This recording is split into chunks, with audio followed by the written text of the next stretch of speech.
Worshipful Mayor, ladies and gentlemen.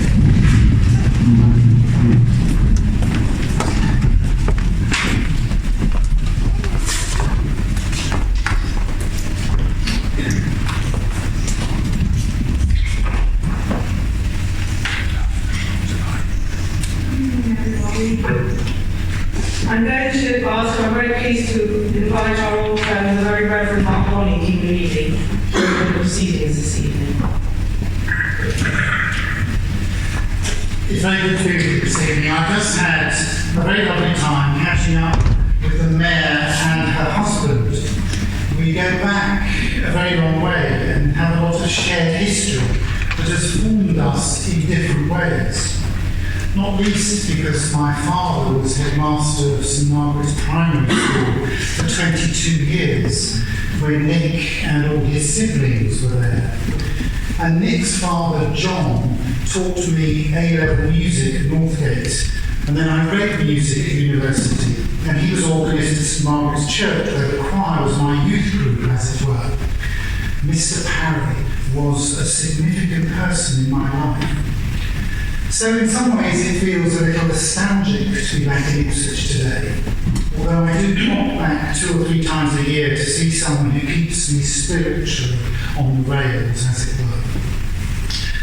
What my visit today has reminded me of is the importance of not forgetting the past, but also very much of not being stuck in the past, of not living in the past. Ipswich has changed massively since I effectively left it 40 years ago. Much of the centre is unrecognisable, and thank goodness for some of that and perhaps not for all of it. There will be those who say we've always done it this way and see no need to change. There will be those who advocate change because they always think that change is good. Our tradition is, some will say. The interesting thing about tradition is that it is always changing. Tradition recognises its roots, recognises the rock from which it was hewn, but if you look at it carefully, it's always evolving and developing to meet new situations and challenges. I hope that you as a council are able to respect the past, rejoice in the traditions of Ipswich and the great things in history, be it Cardinal Wolsey, Thomas Gainsborough or Alf Ramsey. I remember 1966 and the open-air bus in Ipswich after the World Cup win. But also at the same time stepping boldly into the future as you address the many and varied challenges facing us now, which 40 years ago we couldn't possibly have imagined. It's a privilege to share the beginning of this meeting with you, and thank you very much. Thank you, Chair. Thank you, Mark. We'll allow Mark to be released now. And please be seated. Thank you very much.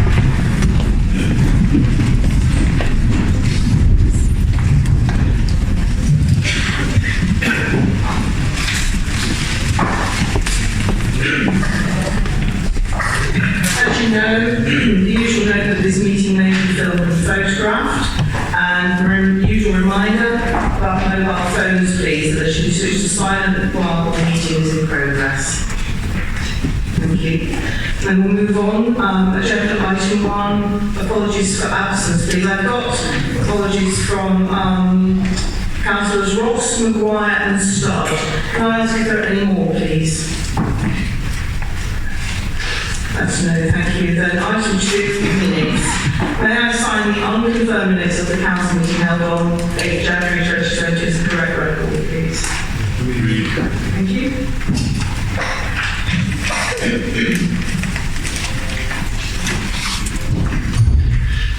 Agenda item 3, in order of business. Are there any changes to the order of business as printed on the agenda? No. Item 4, declarations of interest. Are there any councillors who wish to declare interest in any items of business on the agenda, in addition to those already tabled? No, thank you. Item 5, Mayor's communications, which you have. I don't particularly have anything to add apart from the fact that I would love as many people as possible to come to support the charity ball and also the charity concert on 6th of April at St Mary's. any of you if you can make it, and do make tables if you possibly can. My charities are going to be there. There's going to be a presentation on a short film, and they will really appreciate having as many people as possible to support them. Thank you very much. Item 6, questions. Can I remind people that supplementary questions must relate to the original question and not be preceded by a statement? And the first question, please, is Councillor Phillips to Councillor Ellesmere. Thank you. Right, thank you, Madam. With particular reference to the old Queen's Head Public House, Corn Hill, and any other council-owned buildings within the town centre which are currently untenanted, please can you advise what is the council doing to get them reoccupied? What expenditure has been or will be incurred to encourage reletting? And the cost to the council, the loss of rent since the start of 2019, and incurred business rates incurred as overhead. Thank you. Councillor Ellesmere. Thank you, Madam Mayor. Starting with the following Queen's Head, Councillor Phillips will be pleased to hear that a letting has been agreed and officers are concluding on this matter at present. In achieving this, it's been necessary to commit only £250 towards the external sales board, with approximately £1,500 for professional fees payable upon completion of the lease. Since 2019, this property has been subject to £11,000 of business rates. I cannot, of course, be precise as to the amount of rent that may have been lost, as the new rental value is yet to be finalised. As for Corn Hill, there has previously been strong interest in this building relating to several uses, but due to unrealistically low expectations on the part of potential tenants, it has simply been unviable in the longer term to take this interest forward. However, one of the previously interested parties has reaffirmed their interest in the property, and following negotiations, a provisional letting has now been agreed. Agents' fees relating to this deal will come in at around £10,000, and a further sum of around £1,200 will need to be spent on planning fees and marketing material in relation to the lower ground element of the building. As with the Queen's Head, rental terms are yet to be established. As Corn Hill is a listed building, no business rates are being incurred while the property has been vacant. Like most town centres across the country, market conditions have presented many challenges. However, it is clear from both these cases and with other new retailers who are coming to Ipswich, the town is still seen as an attractive place to invest. The Corn Hill redevelopment demonstrates the importance of driving up footfall and facilitating additional activity in the heart of the town. The benefits of such intervention and investment is therefore quite apparent. In general, the approach is to find a tenant as soon as possible for working with local agents, obtaining marketing reports, and where necessary, providing incentives and flexibility in our terms and range of uses. Given the low vacancy rate amongst the council's estate, it is evident that this approach is proving successful. Thank you, Councillor Ellesmere. Councillor Phillips, do you have a supplementary question?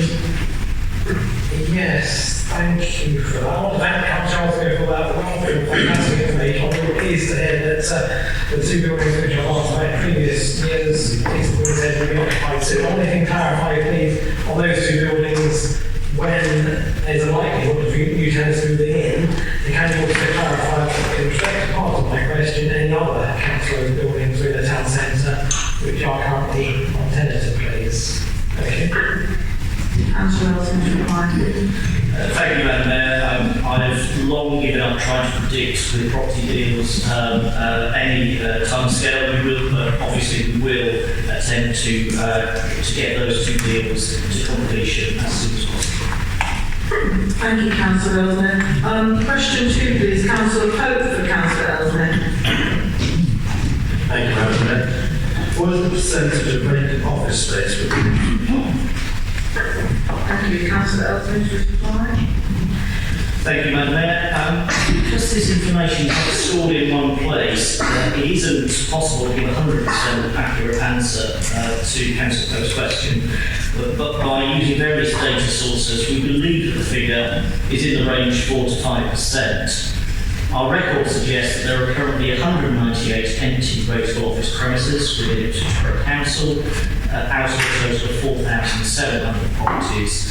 So that will be a vacancy rate of about 4.2%. As that focuses on how the rate system identifies and subdivides properties, we've also checked with other data sources that we have access to. So, for instance, a system called CoStar suggests that we had an office vacancy rate of 4.9% at the end of last year, and that our vacancy rate has been fairly stable since about 2015. Thank you, Councillor Ellsworth. Councillor Pope, do you have a supplementary question? No, thank you. Question 3, Councillor Fisher for Councillor Ellsworth, please. Thank you, Madam Mayor. We have had 2 briefings on the potential sale of a large chunk of land at the Sport and Enterprise Park, both stating a deal was imminent, but have had no further info. The deadline of the 31st of March 2020 was given as the deadline for the completion of the infrastructure work. Will this deadline be met, and will a sale be agreed by this date? Councillor Ellsworth. Thank you, Madam Mayor. As Councillor Fisher knows, this isn't an easy question for me to answer fully in an open meeting, as parts of this are confidential. The Chief Executive will be happy to update you fully on a confidential basis if Councillor Fisher would like a detailed update. What I can say, though, is that matters have progressed. Reserved matters panel approval has been received on Labour on both the infrastructure works, for both the infrastructure works and the next major building. I do anticipate being able to confirm a major land sale within the timescale that Councillor Fisher suggests, and that an infrastructure contract will be in place that will then be delivered to an agreed timescale that ties in with the provision of a new building by a third party.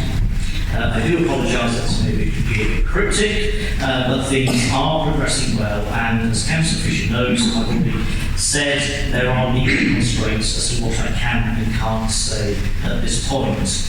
I do, however, remain proud of the borough's role in securing the site for employment use. The purchase by the Borough Council is leading to a series of developments that will continue to make positive contributions to our local economy, building on the success of the first major occupier, LDH Gloria. Thank you, Councillor Ellsworth. Councillor Fisher, do you have a supplementary question? No, thank you very much. Question 4, Councillor Pope again, please, for Councillor Smart. Philip Smart. Thank you, Madam Mayor. Thank you. Will the Council consider investing in and promoting the usage of anaerobic and aerobic digesters as a way to reuse and or reduce food waste in the premises it controls, the businesses in Ipswich and the rubbish it collects? Councillor Philip Smart. Thank you, Madam Mayor and Councillor Pope. First thing I'll say is we will when the time is right. Of course, the digesters themselves reduce the amount of waste and is a way of dealing with it once it's wasted. We already send food waste from Grafton House for treatment via anaerobic digestion, and we're also able to offer businesses in Ipswich a segregated food waste collection service through our Waste Saver service, where the material is sent for treatment via anaerobic digestion.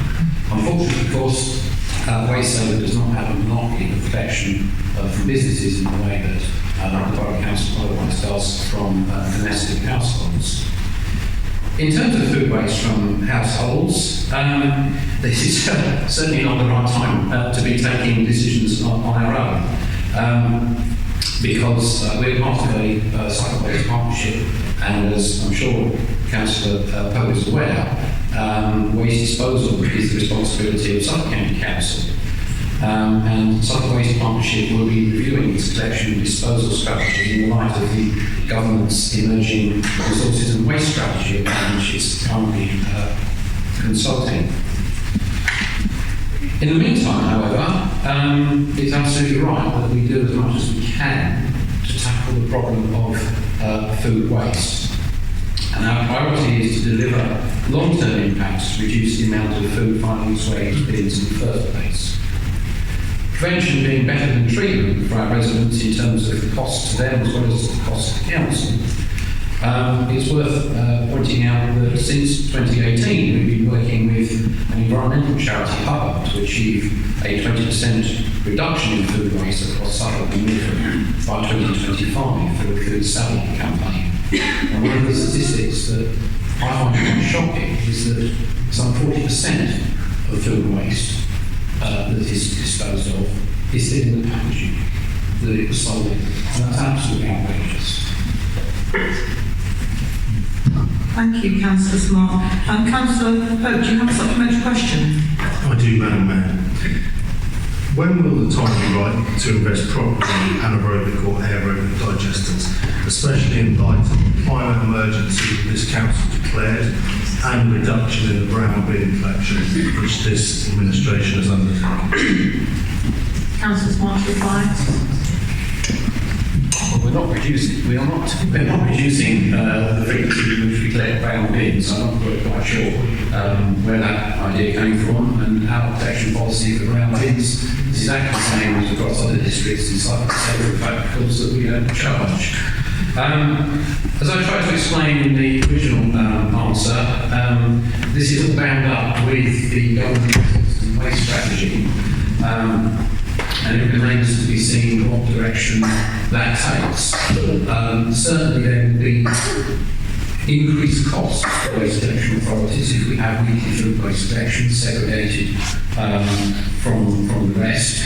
And the Suffolk Waste Partnership and indeed the Local Government Association will be making representation to government on the shape of the strategy going forward and how much resource that we can expect from government to support any change in strategy. I absolutely agree that in the light of climate emergency we need to reduce the amount of waste. Currently some energy is recovered at the energy from waste plant or the incinerator, as I prefer to call it. But this costs us some £90 a tonne to send it there. You'd be far better if people didn't waste food in the first place. Thank you, Councillor Smart. Question 5, please. Now it's Councillor Fisher to Councillor Ellesmere. Thank you, Madam Mayor. In response to a question asked at September's council meeting, we were told that officers were working on a project closure report regarding the Ed Sheeran concert that will be available before Christmas. Was the report completed, and if so, why was it not made available as you stated? Councillor Ellesmere to reply.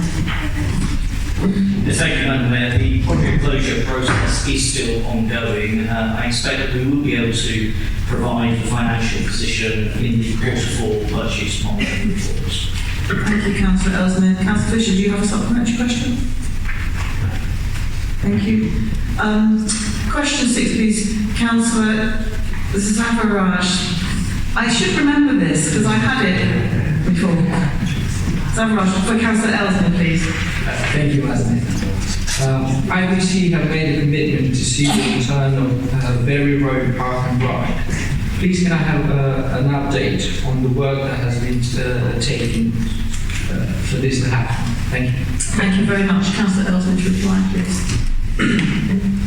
Thank you, Madam Mayor. An officer project team has been formed to look in detail at how we can achieve the reopening of Berry Road Park and Ride.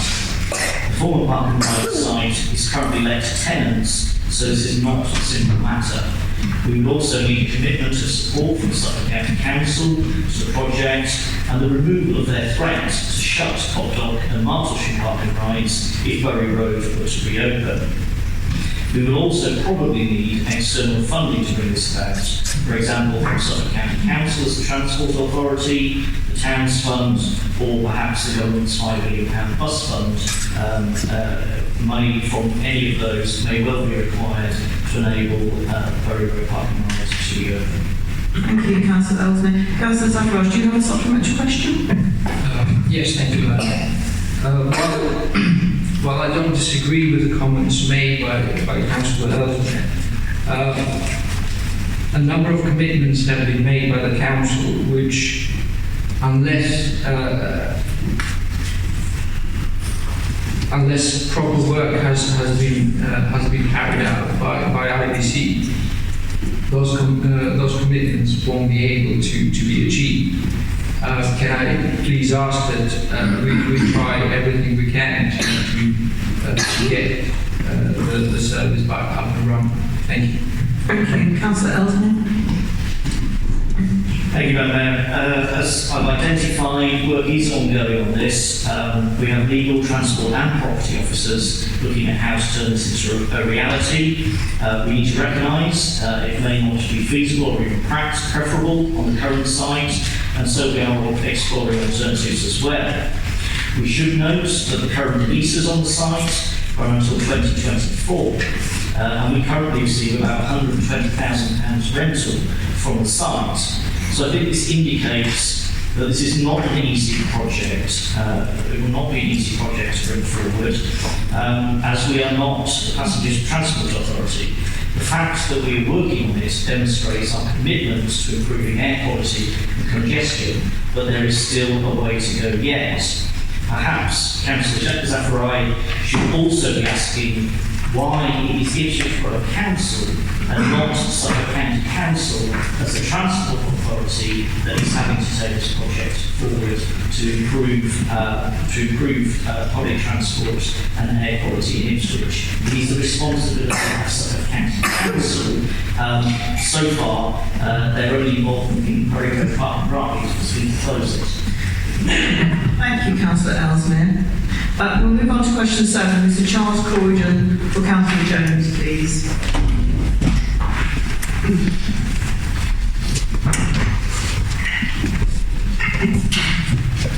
As Ipswich Borough Council owns the River Deegan, and with its recently declared climate emergency, I welcome the Suffolk Round's proposal that will help those stressed by climate change from being disturbed by dogs, and would like to ask Ipswich Borough Council's plans to update and reissue the booklet titled Climate Change 50 Actions Households Can Take to Limit Effects and Adapt to Different Climates, last distributed across Ipswich by Ipswich Borough Council 13 years ago, and include details on mitigation for recreational activities of people and their dogs as a function of future development. Thank you, Mr. Corrigan. Councillor Jones to reply, please. Thank you, Madam Mayor, and thank you, Mr. Corrigan. Just to clarify, we own the riverbed of the River Orwell, and not the Hull River, and certainly not the River Deegan. I'm pleased that you welcome the Suffolk Coast Mitigation Strategy, which is coming along later. In terms of the climate change book that you referred to, this dates back to 2007. The booklet was produced on behalf of all the local authorities in Suffolk.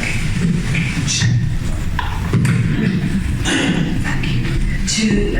So it was produced on behalf of all the local authorities in Suffolk to promote low carbon initiatives and adaptation to a changing climate, but obviously parts of it are now outdated. It recommends wood burners, for example. And what I would suggest is this. Guidance for householders is now readily available from a range of sources, including via the Suffolk Climate Change Partnership website. Again, this comprises all the Suffolk local authorities. I checked the website today and I thought it was very good. But it's clearly something where suggestions for improvement and amendment and addition might be made. So, as we have no specific plans to update a rather ancient booklet, I do recommend that Mr. Corrigan looks to the website, checks that, and maybe sends recommendations there. Thank you. Thank you, Councillor Jones. Mr. Corrigan, do you have a supplementary question? Thank you, Madam Mayor. As climate change stress is already impacting, is there a robust strategy to monitor change? Councillor Jones, reply. Thank you very much. Well, the Suffolk Climate Change Partnership is supported by all Suffolk councils, and the Suffolk Energy Action website includes extensive advice. And we in our own policies are committed to doing all we can to fulfill our legal obligation with emissions and biodiversity and everything we can do. But I think what is needed, in fact, is a government strategy that is wholesale, properly funded and properly researched, and then that would help every local authority in the country to do even more than they're doing. Thank you, Councillor Jones. Now we move on to question 8, and that's also Mr. Charles Croydon with a further question for Councillor Jones.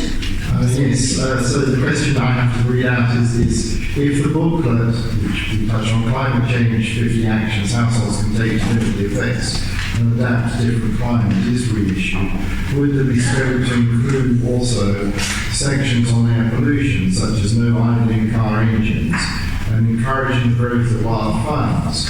As I understand, the rules of Natural England mean that there will be nothing done for other stressed wildlife, such as the most efficient pollinators known as solitary bees, which are killed by the extra use of neonicotinoids used to treat dog fleas. Then it may not just be the solitary bees that would benefit. Thank you. Mr. Councillor Jones, reply. Thank you, Madam Mayor. But I think what you mentioned, Ms. Croydon, are very good ideas. But as I've said, we have no plans to issue that booklet by ourselves. But your ideas would be welcomed, I'm sure, by the website I also mentioned in my last answer. Thank you, Councillor Jones. Mr. Croydon, do you have a supplementary question? Thank you, Madam Mayor.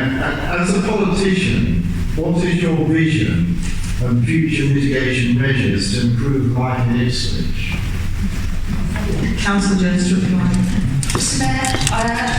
Mayor, I think I'm going to offer to Mr. Croydon, rather than keeping everybody gripped by a 2-hour-long peroration on my vision for the future, I will email you or meet you for a chat. Thank you. Thank you, Councillor Jones. Thank you, Mr. Croydon. We'll now move on to question 9, which is Councillor Holmes' question for Councillor Phillips-Mark, please. Thank you, Madam Mayor. Please could the executive portfolio holder confirm the steps that have been taken since they declared a climate emergency in July 2019? Thank you, Councillor Holmes. Councillor Phillips-Mark, reply. Thank you, Madam Councillor Holmes. Officers have been working to develop our carbon neutral strategy by 2030 plan, which is due to be considered by the executive in the summer. The budget that we will shortly be considering will show that as part of this plan, we will be including nearly £7 million of investment in carbon reduction measures, such as the purchase of new vehicles, insulating homes, installing solar panels, and the substitute of bus services, including making permanent service for on Sundays. In addition, work is underway to transfer our energy supply to renewable sources. Thank you, Councillor Smart. Councillor Holmes, do you have a supplementary question? Thank you, Madam Mayor. I'm grateful for Councillor Smart's replies. What I'd just like to say is that in July 2019, there were resolutions made by the executive, and this was not only in terms of the works which the council can do, but also enabling works which other authorities might do. And I would like to ask why these resolutions haven't been complied with, in particular the resolution to develop a climate change strategy and action plan with a cross-party working group, the necessary officer support to assist with investigative work, drafting the plan and the delivery of early projects. This plan to be presented to the executive in June 2020. And I would put it to here that really option 4 wasn't observed to declare a climate emergency, but we've ended up with option 1, which is do nothing further. Councillor Phillips-Mark, reply, please. Well, you wouldn't expect me to agree with the the proposition that we're doing nothing further apart from it. As far as I can make out from Councillor statement or supplementary question, the only thing he's concerned about is the fact we haven't set up a dedicated working group yet, and like the fact which was intended to be part of a review of working groups that was going to be undertaken with representatives from the other parties. I certainly hope that when we come to the annual meeting we will lose no time in establishing such a working group, and I look forward to any input from Councillor Holmes's party in that regard. Thank you, Councillor Smart.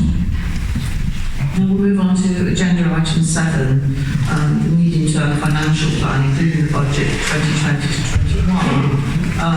I'd like to highlight to councillors that in accordance with section 8.2 of the rules of procedure for council, a recorded vote will be taken on the budget decision as required by law.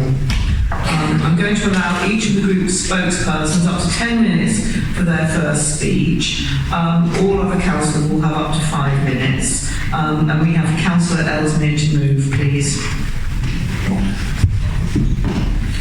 Thank you, Madam Mayor. What has changed since last year's budget meeting? Britain has officially left the European Union. We've had a general election, a change of Prime Minister, and 2 new Chancellors of the Exchequer. Possibly more. I haven't checked the news since the meeting began. One thing definitely hasn't changed, though. We still have a government proclaiming the end of austerity. But Ipswich Borough Council is still £10 million a year worse off compared to 2010. And it gets worse. Planned government funding cuts could see us lose a further £6 million over the next 4 years. All councils have been operating under a 4-year funding settlement, which has now ended, but whose replacement has been delayed for a year. There's a huge amount of uncertainty over what is being planned by the government, but it is expected that urban district councils like Ipswich will lose out the transfers to both rural districts under the government's so-called fair funding review and to county councils to try and plug the social care funding gap. Whether the government changes course when it realises that this will penalise a whole lot of seats just won at the general election, including Ipswich, remains to be seen. However, we have taken independent advice which suggests that we would be prudent to assume the loss of £1 million funding a year from 2021, though this could vary up or down by as much as £500,000. New Homes Bonus is effectively being scrapped after this year, which will mean a further reduction in funding of around £1.5 million over the next 4 years. The third in the triple whammy of government cuts was the doubling of the Public Works Loan Board interest rate, unexpectedly announced by the government in October. Although this does not affect previous loans, it means that developments the Council has programmed over the next 4 years, vital for the regeneration of Ipswich, will now cost around £2 million more than planned to deliver. On top of the existing £10 million a year reduction in funding, these additional £2 million a year government funding cuts will put a significant strain on the Council's finances in years to come. Because of the huge uncertainty surrounding the level of government cuts from next year, it is only prudent for the Council to take immediate steps to save money and increase income. These measures include increasing income from the Council's wholly owned companies, such as Ipswich Borough Assets, which is now producing £2.5 million a year in income. Undertaking a further round of voluntary redundancies, stopping the delivery of the angle and instead making it available from public buildings around Ipswich, reducing area committee budgets and the annual community grants programme while maintaining 3-year funding deals for organisations such as Citizens Advice, reducing the number of target class mergers, a cut in response to cuts by Suffolk County Council, and we also plan to use the surplus from the new civil parking enforcement arrangements to cover some of the costs of bus subsidies which we are covering for Suffolk County Council. This year's budget predicts an annual deficit of £1.157 million at the end of 4 years, and the reserves will last for more than 5 years. For comparison, the last budget from the Conservatives in 2011 forecast all reserves would be gone by 2014 and an ongoing deficit of £2.75 million in today's money. Madam Mayor, by taking this early action, we should still be able to protect the important frontline council services that are distinctive to Ipswich. Our brown bin collections will remain free of charge, whereas every other Conservative running council in Suffolk is charging up to £52.50. We will continue to provide a free summer iCard to all young people in Ipswich, the best sports offer in Suffolk. We will continue to provide a year-round out-of-hours noise nuisance service, the only council in Suffolk to do so. We will continue to support bus services to ensure that Ipswich remains the only town in Suffolk to have a comprehensive bus network in the evenings and weekends. We will continue to support vital community organisations such as Citizens Advice and our outstanding range of Arts Council national portfolio organisations with guaranteed 3-year funding deals. And we will continue to deliver on the most ambitious council house building programme in Suffolk. The people of Ipswich value and cherish these services. I think they also know that they will only get them as long as we have a Labour-run council. Because of our careful management of the council's finances, we are able, as well as protecting existing services, to make a number of investments this year. In keeping with the Council's declaration of a climate emergency, there is a strong environmental focus to these. Priority has been given to projects that are not only good for the environment, but also save either the Council or residents money. We will expand our programme of purchasing new electric and low-emission vehicles to replace old operational vehicles. This will reduce maintenance costs, lower the council's carbon footprint, and reduce nitrogen oxide emissions by at least a third. We will upgrade the insulation of more hard-to-heat homes, cutting the heating bills of our tenants, as well as reducing carbon emissions. We will start a rolling programme of solar panel installation on council houses that are having their roofs replaced. The experimental support for bus service 4 on Sundays and holidays by the South East and North East area committees has proven to be successful, so we will make this permanent. And we will double the council's carbon neutrality budget to £800,000 over the next 4 years. In total, this adds up to nearly £7 million worth of new investments, which will help reduce carbon emissions and improve air quality in Ipswich. On top of this, we will also introduce an additional refuse collection round in response to the increase in the number of houses in Ipswich. This should further improve the reliability of refuse collections. We will fund works to de-silt the pond at Chantry Park, install a new play area at Alexandra Park, and undertake a rolling programme of improvement works at other play areas. And we will set aside funding to undertake emergency works on privately owned historical properties at risk, building on our plans to take 4 College Street off the buildings at risk register. Madam Mayor, Ipswich Borough Council's council tax increase this year to do all this, once again, is exactly in line with the Conservative government's recommended increase. Our increase of 11p a week for the average family property is the lowest in both cash and percentage terms of Ipswich's 3 precepting authorities. In contrast, the Conservative Police and Crime Commissioner's increase is 15p a week, and Conservative-run Suffolk County Councils is a whopping 77p a week, 7 times Ipswich Borough Council's increase. Because of our decision to improve the terms of the council tax reduction scheme, the least well-off Ipswich residents will see an increase of just half a p a week from the Ipswich Borough Council. And if you remember, this was opposed by Conservative councillors when we brought it in, who argued that the poorest people in Ipswich should pay more so that people living in band-aid mansions could have a tax cut. Once again, this single year's council tax increase by the Conservative Police and Crime Commissioner and Conservative-run Suffolk County Council are higher than all the increases combined from Labour-run Ipswich Borough Council since we took control in 2011.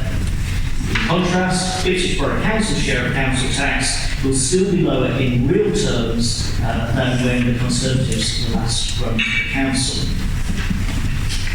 Now, Madam Mayor, what makes Suffolk County Council's inflation-busting council tax increase even worse is that they've received a huge multi-million-pound increase in funding from the government this year. So, are Conservative councillors using this cash bonanza to keep council tax bills down? Clearly not. Are they using it to stop the closure of children's centres, to reverse the citizens' advice funding cuts, to increase the number of times Grass Burgess are cut, or to restore bus subsidies? No, those cuts are all still going ahead. Unbelievably, Madam Mayor, they're using their council tax rise at more than double the rate of inflation to increase their reserves by £10 million. There can be no greater illustration of the difference between Labour and Conservative councils. With Labour on Ipswich, we are keeping council tax bills down, protecting services that are not available anywhere else in Suffolk, and investing in measures to protect the planet. Under the Tories, Suffolk County Council is jacking up council tax, cutting vital services, and taking £10 million from hard-pressed Suffolk residents to sit in a bank account, earning a fraction of a percent in interest. Every year, the evidence is there for all to see. Under the Conservatives, you pay more and you get less. With Labour, you pay less and you get more, much more. I commend the budget to the Council.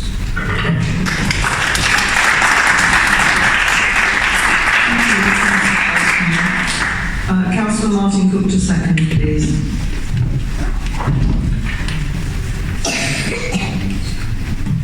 Thank you, Madam Mayor. I'm proud to second our medium-term financial plan for the 4 years commencing 2021. This is Labour's 9th budget. During a decade of unrelenting Tory austerity, we've faced and met some major financial challenges. Revenue support grant cut to zero, thankfully no further. That was a threat at one time. New homes bonus cut and cut again. For a flavour of it, just look at chart 2 on page 18. Council's overall government funding has been cut from 12 million a year in 2010-11, that's £15 million a year in today's money, to just 410k rump of new homes bonus today. So forgive me if I don't get too excited about the mere £4.4 million a year in retained business rates that we got in exchange for that. It's just a drop in the ocean, hardly the bonanza that Tory councillors were trumpeting a few years ago. The net position, as Councillor Ellesmere said, is that we're £10 million a year worse off than we were 9 years ago. In October, we saw a new phenomenon, the sharp jump in the rate the government charges councils to borrow money from the Public Works Loan Board. Although all our existing borrowings are at fixed rates and so not affected, we estimate that this change will cost close to an additional £2 million over the period of this plan by making new borrowing more expensive. We're going to seek to mitigate that where we can, but our options are severely limited. In 2015-16, we started our successful big ticket savings programme. As you can see in table 13 on page 26, to date this has delivered base budget savings of £5.6 million a year, something we're very proud of. Clever investment by our arm's length companies have helped to deliver more of the same. Our companies are already generating £2.7 million per annum of financial benefits for the council, and yet Ipswich Borough Assets, which is the major deliverer of those returns, its every investment has been opposed by the Tories for random, contradictory and frankly incoherent reasons. When Labour took control, the council was only planning 2 years ahead. Early on we increased that to 3 years and then 4 years. That means that when these financial challenges hit us, we've got time to plan our response. On the other hand, at neighbouring authorities, all too often what we see is a knee-jerk reaction that results in immediate and savage cut of services. At Suffolk County Council, this often means dumping their responsibilities onto the financially much smaller districts in Suffolk. As set out in Table 8, this puts an additional £1.5 million a year of pressure onto our authority. Labour's sound financial management means that we can chart a course through this and confidently invest for the future, protecting and even improving our frontline services a little, building new council homes, all in the face of Tory austerity. The catalogue of achievement that's set out in paragraph 310 makes this completely plain. Last Thursday, the County Council confirmed a council tax rise of 3.98%, the same amount that we assumed in February 26. That means that yet again we're going to have the lowest council tax increase of all the pre-setting authorities in cash terms and in percentage terms. At the county it's going to be 7 times more than us at 77 pence a week for a Band B property, and over at Martlesham Police HQ the tax rate is rising almost as fast as Suffolk's crime rate.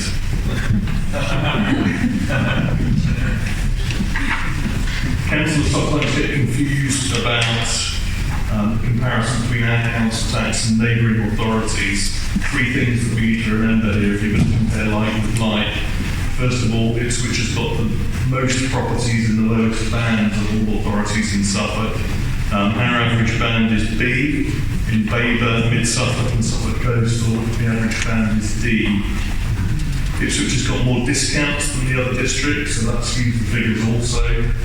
And lastly, remember that elsewhere in Suffolk, you could be paying £200 a year more for your parish precept and your ground bin. So really, it's not in any way a straightforward position. We do get good value for money from Labour in Ipswich. This budget has been put together through an open process of consultation involving Overgreen Scrutiny Committee and through that all parties. The opposition has remained quite tight-lipped about their proposals so far, but I hope we're about to hear in detail what their constructive alternatives are. Thank you, Madam Mayor. Thank you, Councillor Cook. I'm advised Councillor Phillips may be speaking, or is it Councillor Fisher? Thank you. Up to 10 minutes, Councillor Phillips. Thank you, Madam Mayor. First, I want to address Councillor Lockington's probable question as to why the Conservative group have not proposed an alternative budget today. We have proposed alternative budgets in previous years. The Labour Party, unsurprisingly, shoot down all our ideas in flames as to why they cannot possibly consider any of them. But a year or two later, the Labour Party partly implement them anyway and typically make a mess of it. The Ipswich Angle is one such example. We proposed reducing it to 1 issue per year, which would have generated savings of up to £144,000 over a 4-year period. Well, Labour are doing something. They're going to save £120,000. On area committee budgets, we did propose reductions when levels were far higher, and now they're just leaving us with £5,000 per ward. Not a lot can be done with 5,000, can it? If the Conservative group were in administration, the entire budget would be reviewed from top to bottom. So any tinkering by us now to come up with some ideas which Labour will today vote against and then implement next year is not the best use of anyone's time. I want to congratulate the Labour group on this budget, which deserves a prize. The Booker Prize for Fiction. Basically, Labour have made up some random figures to make out to the public how hard up they are for their election leaders. They've plucked a figure from the air and guessed that they will receive £1 million less per year in funding, and also realised that that inability to build enough new housing in the borough will result in less new homes bonus.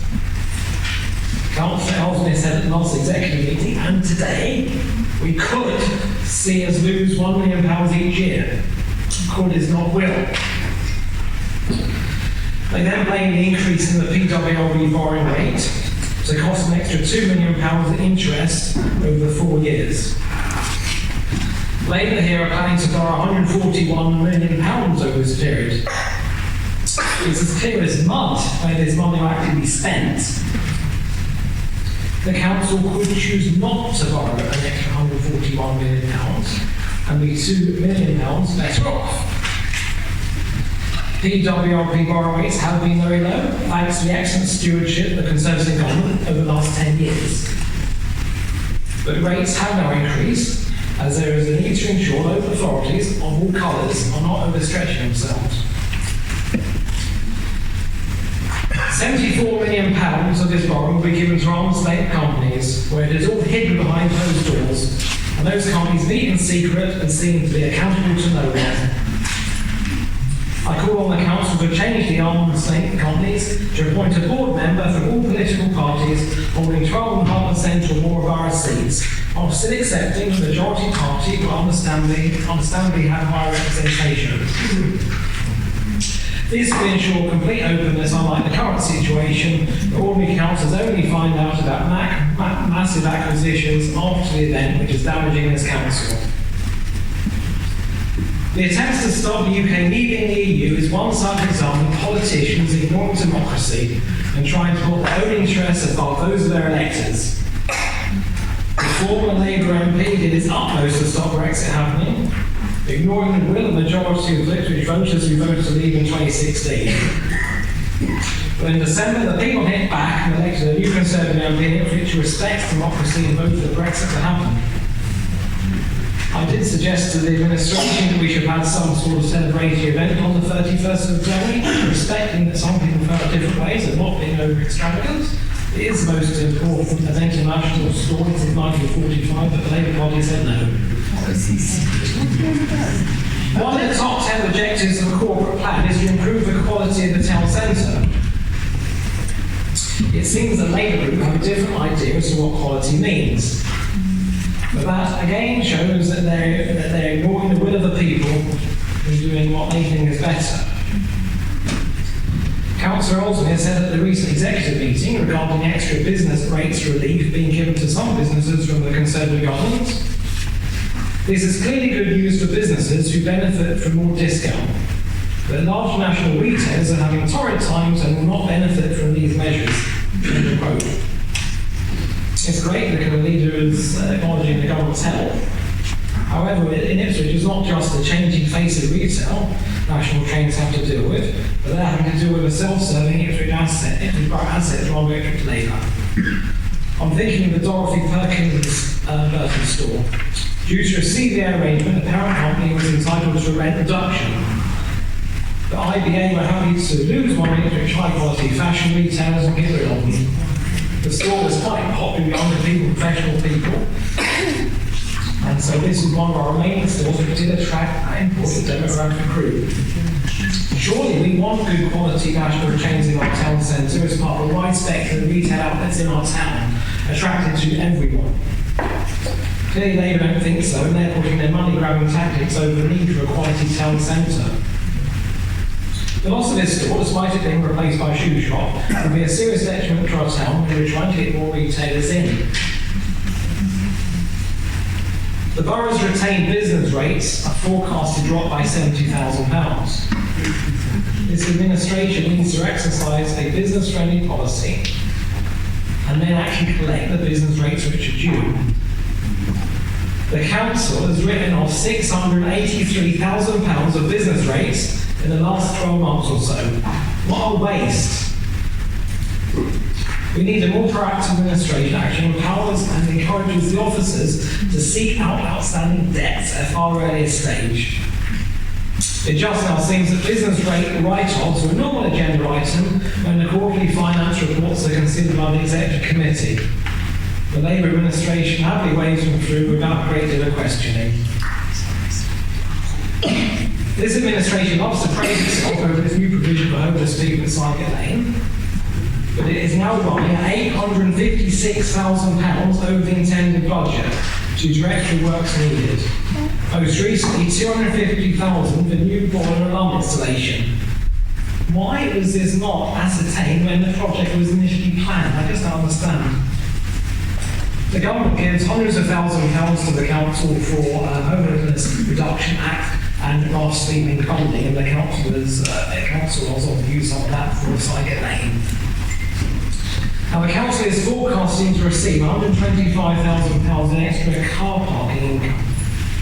How are we going to do that when more and more people are shopping online or Ipswich Borough assets, retail parks near Asda or Martlesham is a mystery to me. In the last quarterly monitoring report, there was a shortfall of £132,000 from car parks, 39k from car payments, which is about a £93,000 general shortfall. So on the 1st of April, magically this is going to turn around and suddenly turn into a surplus. How are they going to do that in terms of now? What are service efficiencies and income? These are basically the final pieces of the jigsaw to make their midterm plans stack up. They can't be sure what they are or how much they really generated. In other words, they can't identify savings in all but name. Last year, they predicted £900,000 under their service efficiency subscription and 3.6 million over 4 years. And now it's gone up to 1.3 million and 7.75 respectively. So how is this going to be achieved when we don't even know what they're going to be, how they're going to be saving this money? Why is this council only now deciding to put in extra electric charging points in the Crownsgate car park?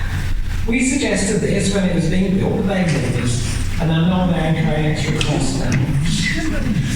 In conclusion, we can't support this budget nor midterm financial plan as it falls down in so many areas. There's too much uncertainty within it, and as usual, it imposes costs on Ipswich residents as the most expensive district council in Suffolk. On neighbouring local authorities that charge £126 to £142 for a Band B property, the Ipswich residents are being ripped off with an annual bill of £287, over £150 more on average. And even if that, if you even include the brown bins fee, that's £100 over. With Labour, you pay more and get less. Thank you.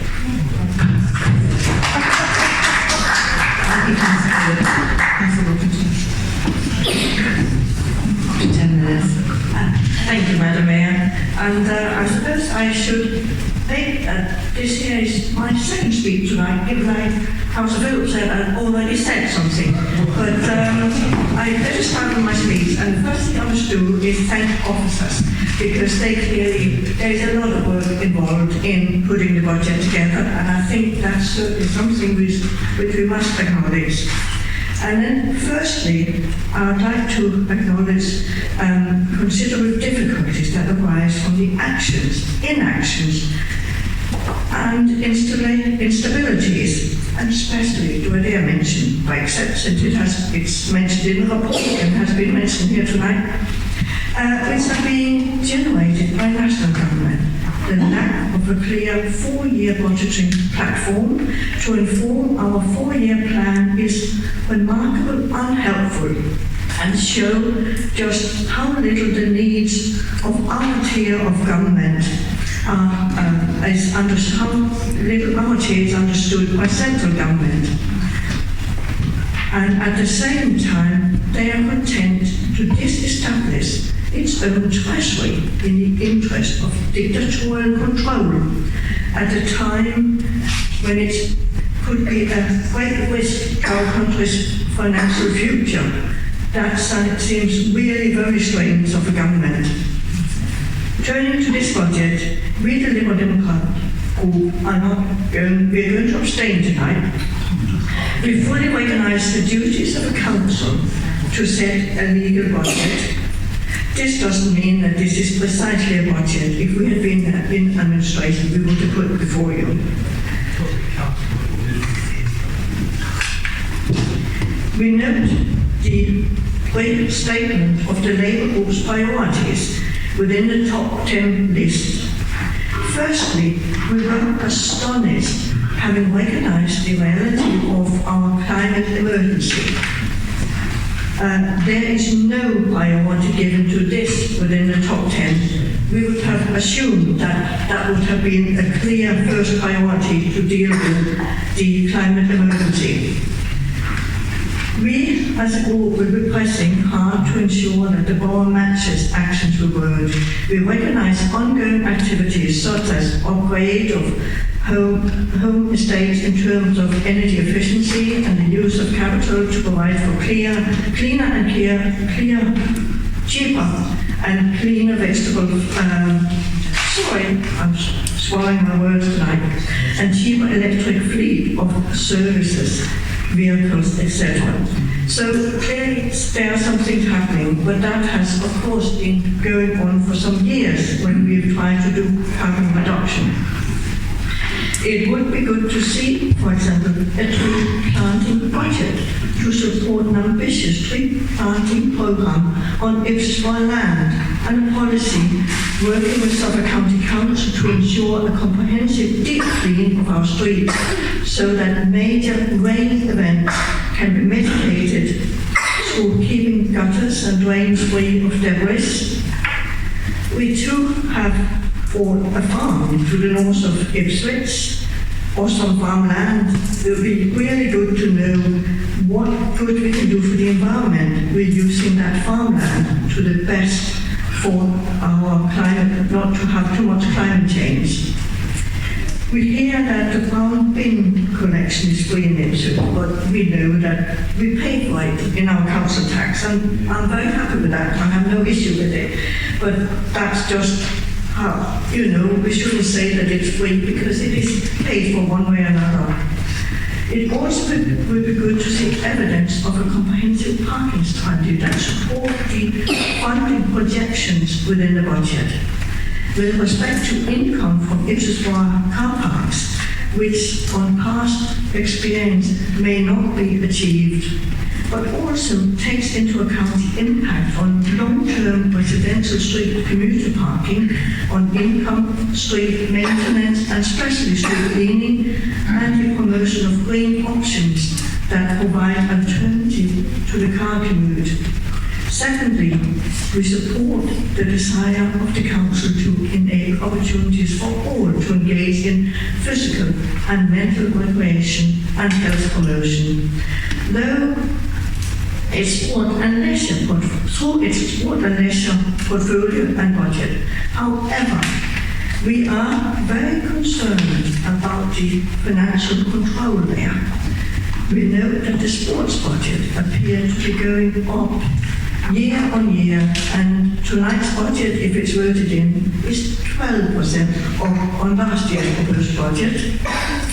And if we look at the leisure and culture portfolio, if tonight's budget is voted in, that is going up with 25%. We note that the development budget in these sectors is also growing alongside the ongoing service costs. We would have expected that the result of investment in development would have the opposite effect, but we are not seeing this.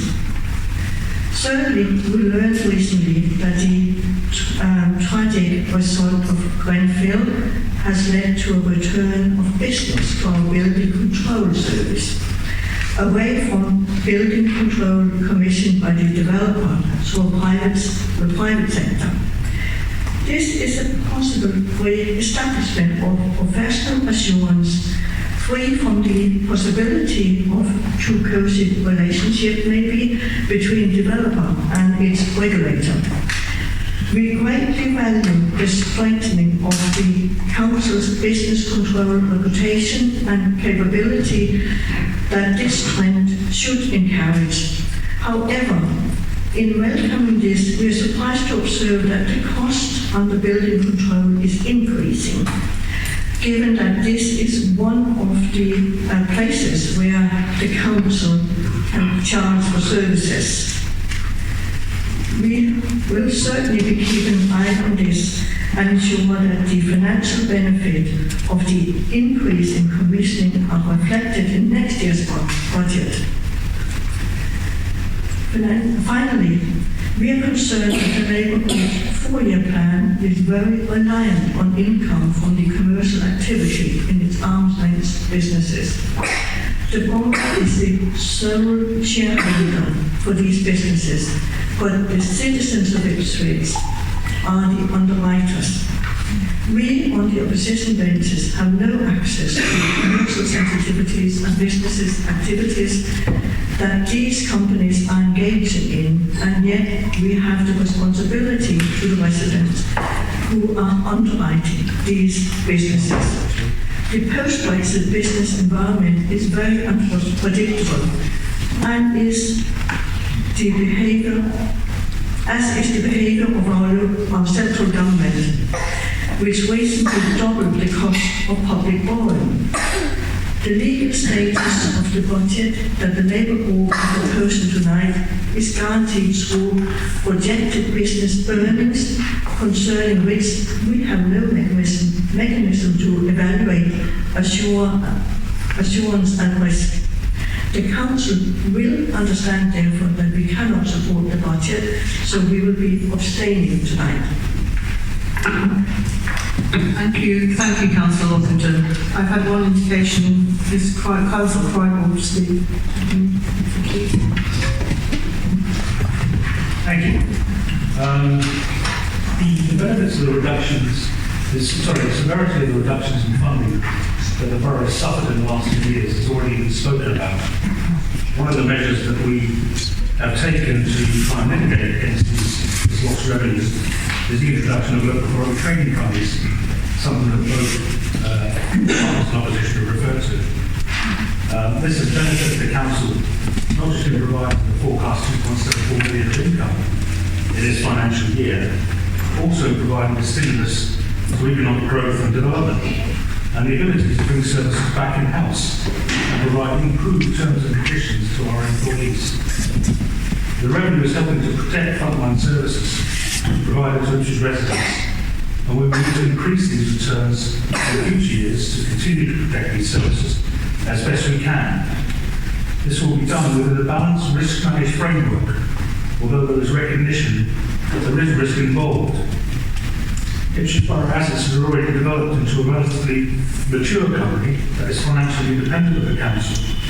At its last year end, IBA showed assets of 98 million, which includes 12 million unrealised appreciation in value because of how well we are managing those assets. IBA is also benefiting the local economy by helping to retain and grow employment in Ipswich by providing modern office facilities for workers and bringing a new employer into the town in Monument.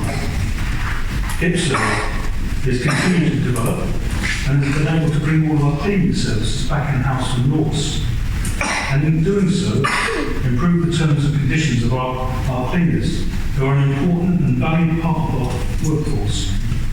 Further, the incorporation of staged security into our operations has improved the standard of the security services that we're able to offer. In a rather rambling speech, Councillor Phillips made his usual attempt at humour and failed yet again, and referred to our decision to remove Burton's as a tenant, who seems to argue against other points that he was trying to make, since the purpose of it was trying to maximise the income that we receive from one of our tenants. Finally, I'd just like to mention and thank for the fantastic facilities that our budget has been able to deliver at Maple Park, but that is in the heart of the ward that I happen to represent. These facilities are fantastic, and without the Labour Council, we would not have been able to deliver them. Thank you, Councillor Crichton. I'm taking these in the order that they've been notified to me. Councillor Neil MacDonald, please.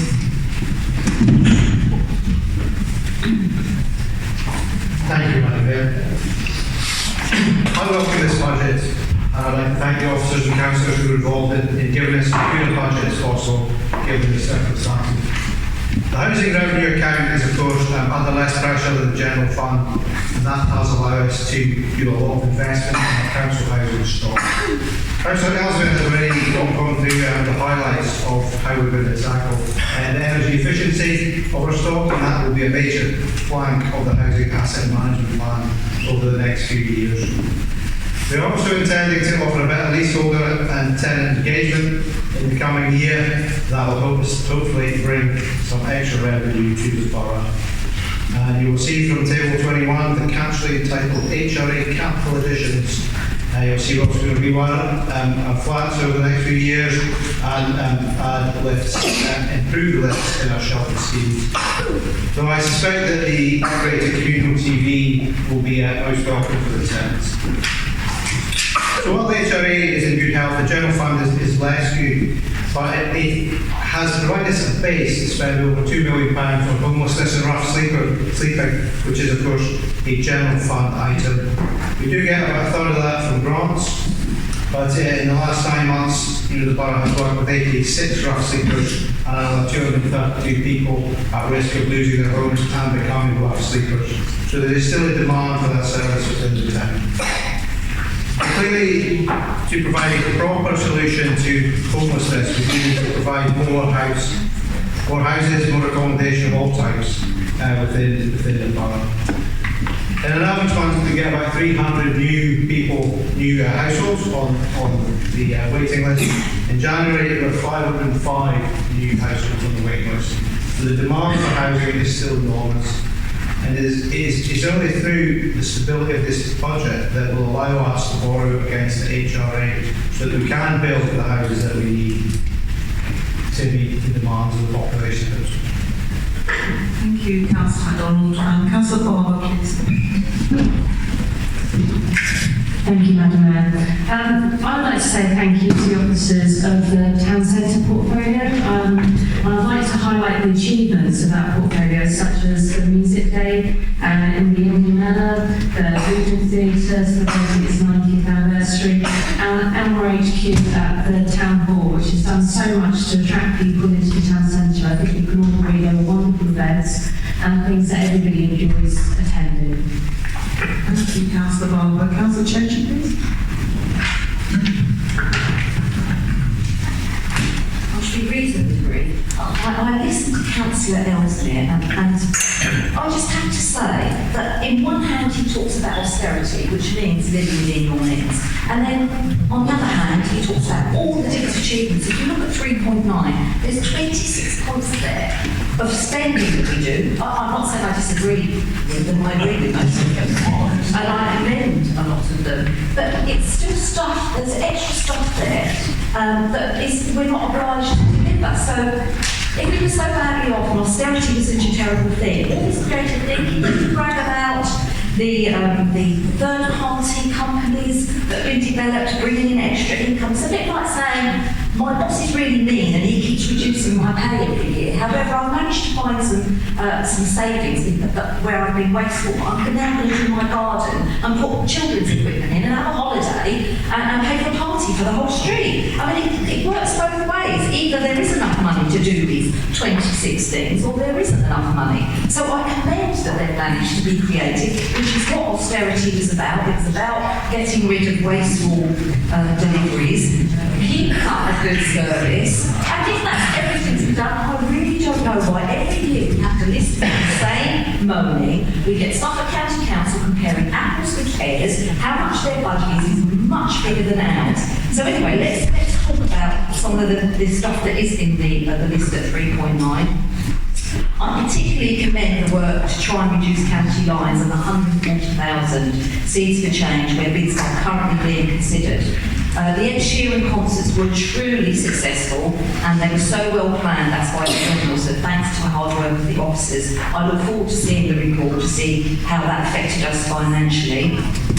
And I'm also very pleased that at last, what took you so long, that the angle is only going to be produced once again, making good saving. We suggested this, I don't know, way back in 2011. So all in all, I have to agree with a lot of what Councillor Phillips has said. We're not going to agree to this budget. I think there's a lot more that could be done, and I think if we spend more time looking at Ipswich Borough and worrying about what Suffolk County Council can do, we could do better. I also agree with the cutting of the area committee grant money from 6,000 to 5,000 for my area in particular, South West, because we do have trouble spending it. And perhaps there is a way of redirecting some of that money to other wards that do spend their money, and that might be a way of you saying about the 5,000 not being enough in your area. We certainly have money left over every single year, so perhaps some of that money can be directed where it's needed. Thank you. Thank you, Councillor Chenchi. Councillor Robkin, please. Thank you. like everybody else who's spoken on this side, I'd like to thank officers for all their hard work and to acknowledge that this is a budget that has been set in difficult times. There's a couple of things I would like to highlight though, in particular the second year of the free iCard summer programme, which has been another great success, building on the learning from previous years. I'm pleased to say that what we're also going to do now is try and learn a bit more about what happens to that cohort of people who've had the free iCards. How do they go on to exercise their freedom and to participate in sport in later life? Because we think that that's something that's really important for us to know. And I particularly want to reference the continued support to the Arts Council's NPOs, our national portfolio organisations, who meet together under the banner of We Are Ipswich. I see Mr. Geacham is still here. Last week, on Valentine's Day, the Star had an article which referred to the fact that those Arts Council NPO organisations have calculated that they bring in some £25 million over 2 years they've brought into the town. That is fantastic. I'm delighted and I'm really pleased that even in hard times we are able to support those NPOs, not only with financial support, but support in kind and how much they value the way that we value them, because actually they are not only at £25 million, they are an absolute central part to the cultural life and vitality of this town. And what we talk about NPO, but it was only a couple of weeks ago I realised that people of my generation, do you remember the kite mark? That stamp of reliability and credibility. That's what being an Arts Council NPO is. It means that you're going to have a quality experience, and the variety of those experiences, from dances to gecko to sitting in the Wolseley with the man next to me sobbing as the whole audience sang Abide With Me in that play, Our Blue Heaven, which was about Ipswich's great footballing achievement. So, we have everything on offer. And I'm so proud of that. And at a time when our national government doesn't seem to value BBC, I'm delighted that here in Ipswich we are valuing our Arts Council organisations. Thank you. Thank you, Councillor Ruskin. Councillor Marsden, please. Thank you, Madam Mayor. I noticed you looked at me when we talked about area committee budget, and we've spent all of ours and we'd love some more. But that's not what I wanted to speak on. In this report, the council identifies that no unidentified savings is a fundamental foundation of the council medium-term financial plan. In the medium-term financial plan, the council identifies about 8 million as service efficiencies and income over the next 4 years. Yet this figure, rising from 1.3 million this coming year to 2.4 million in 23-24, is not broken down any further. If there are no unidentified savings, can the portfolio holder tell me now what these savings are for 23-24 and what proportion of this substantial figure, almost half the planned big ticket items, is actually increased income? If the income enhancements and forecasts by the council are not forthcoming, does the portfolio holder have a further batch of service efficiencies beyond those he claims are not unidentified, which he will implement? So what I would ask, why are you hiding the service efficiencies you are planning? You claim these aren't unidentified savings, yet you don't identify them. Councillors are charged with approving a balanced budget. We have the assurance of the Section 151 officer that this is a lawful budget. So presumably, these big ticket service efficiencies and income improvements have been planned in detail over the next 4 years.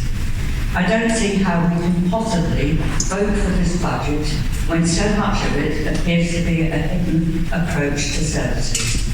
I won't be voting for a budget that includes almost 8 million of unidentified savings, or one that hides the truth behind these figures from councillors and the public alike. Thank you, Councillor Harrison. Councillor Fisher, please. Thank you, Madam Mayor.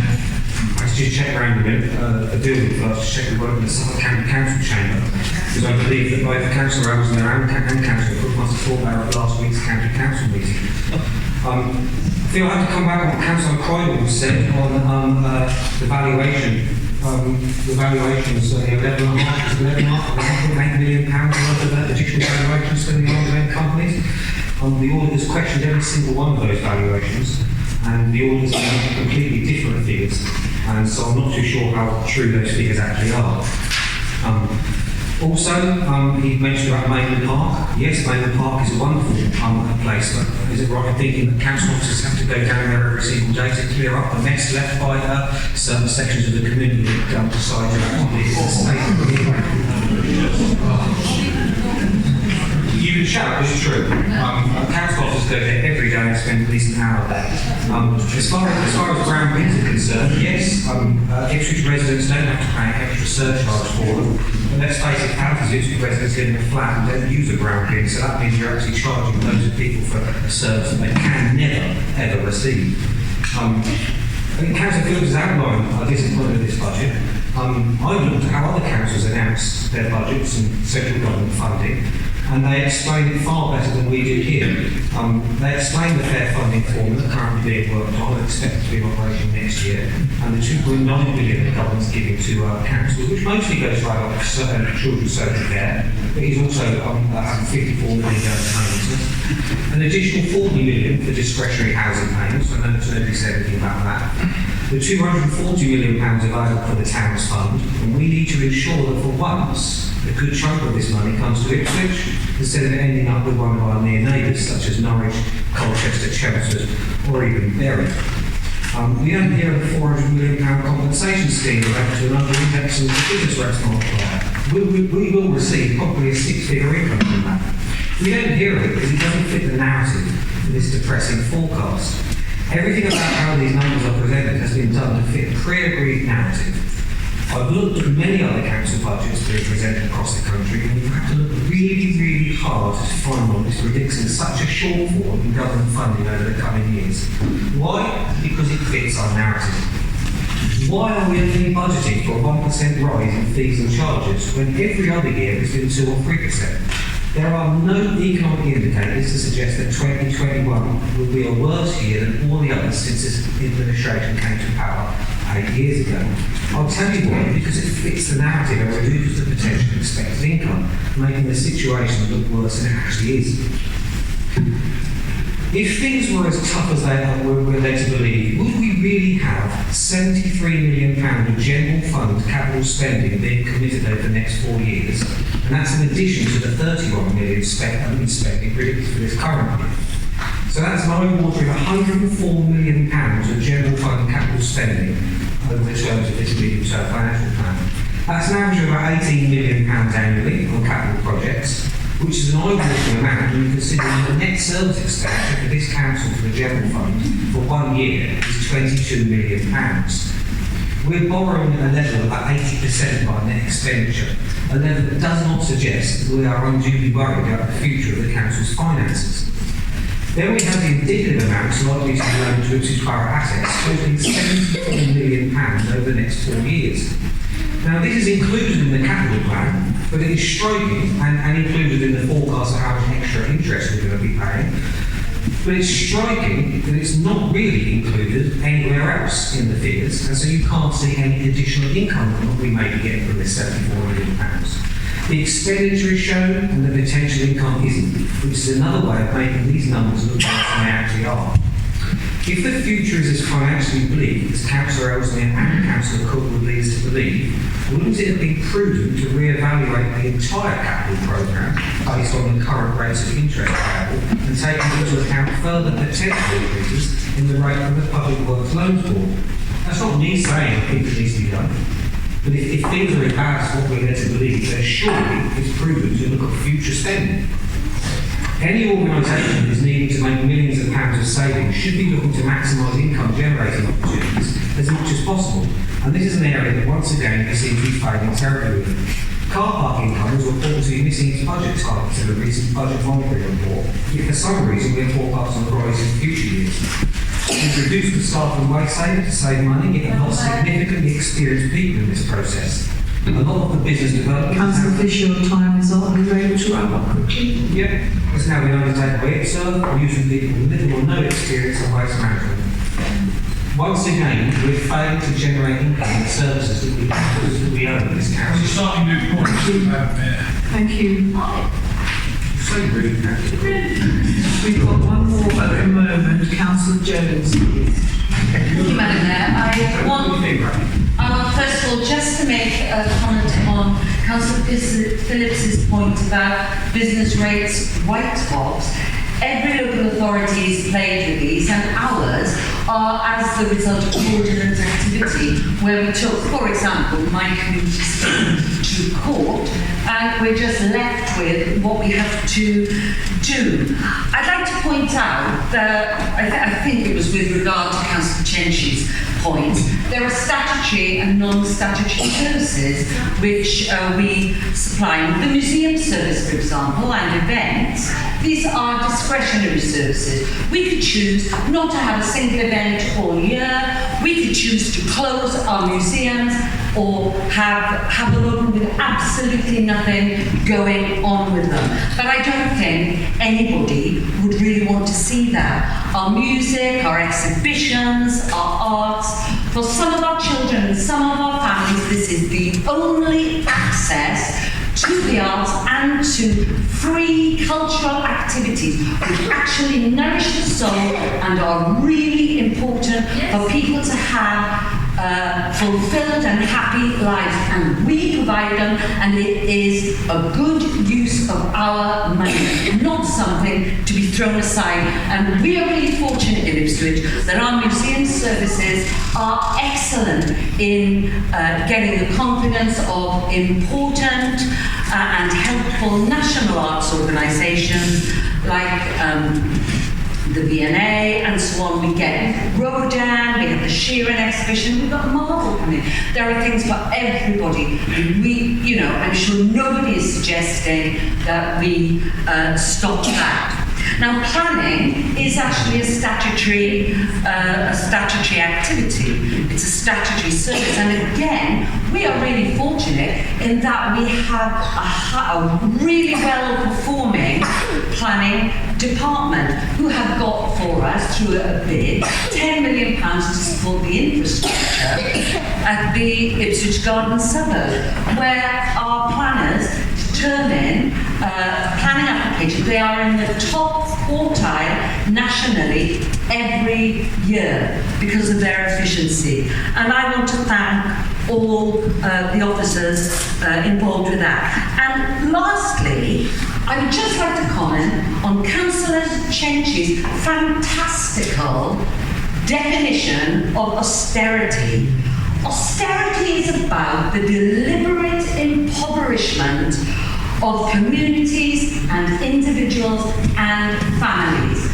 The meaning of austerity is 3.7 million children living in this country under a Tory government in 2020 in something called absolute poverty. I have no idea what it is.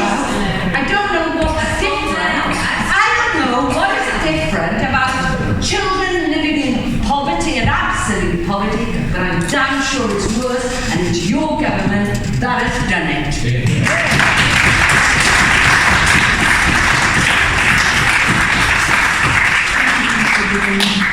Councillor Timothy. This is actually my first second meeting, so I was quite interested in what my experience might be. Actually, I'm through the press. I way too much politics here and not enough helpful critique, as it were. I decided a while ago that the politics of anorexia and nervosa, which might be seen as politics of big ticket items, can develop momentum so we carry on cutting. We think it's beautiful if we get away with it. So if we get away with another cut, it's even more beautiful. But this is a frail town. It's a frail borough. There's a frail school down the road that falls over and it's very bad. We are in frailty, which is the result of austerity. reading the budget report, I came away with a sort of sense of smugness. I think that's kind of being talked about, but they are talking about nice things that the council is doing. And I'm very pleased about those nice things, though one might reflect that the iCard take-up last year was about half the iCard take-up the other year. But there are a lot more people coming for museum services. I'm absolutely delighted in the Stress Town that we're providing food for mind and body. But I am concerned that if you look at the budgeting of that, it doesn't appear to be going through the roof. So there does need to be a look at fee-paying services, whether they are actually delivering the people we want to deliver for, whether if they're not being taken up by the people we want to deliver for, and therefore not bringing money, we maybe need to look for different asks. But I want a happy, healthy town. And at the moment, we do not have a happy town. We have a very stressed town, and quite distressed town. I see no solution for that distress coming from the right.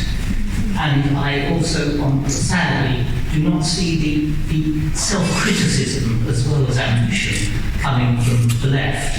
And I think we need a much more healthy debate that understands healthy societies and communities in stress, how they can get out of that stress and become more healthy. Thank you, Councillor Lockington. Can I have Councillor Cook, please? Thanks so much, Madam Mayor. Now, I know he doesn't like me very much, but I've got a certain amount of sympathy for Councillor Fisher tonight when he said that he thought he was perhaps over at the county councillors, the county council budget. Because I look through his papers, and we see that Ipswich Borough Council is having to step into the breach to cut the vergers in this town, something which Suffolk County Council pretty much now refuses to do, going down to one cut per annum. We see the Borough Council having to support bus services because the County Council has withdrawn any real effort to support public transport in our county town.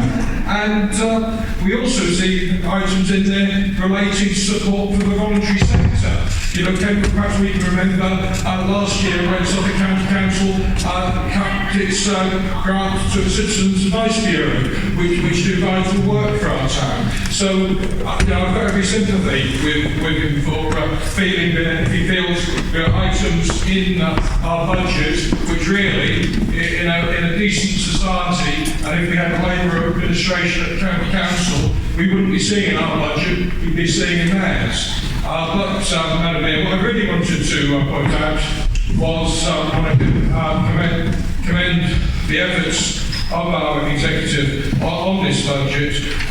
It's really good to see some improvements and expansion going on in our services in difficult times. And as an Alexandra Ward councillor, I'm going to be a bit parochial and draw your attention to the planned work, if this budget is agreed, and I suspect it will be, to Alexandra Park and the play area there. The play area looks tired.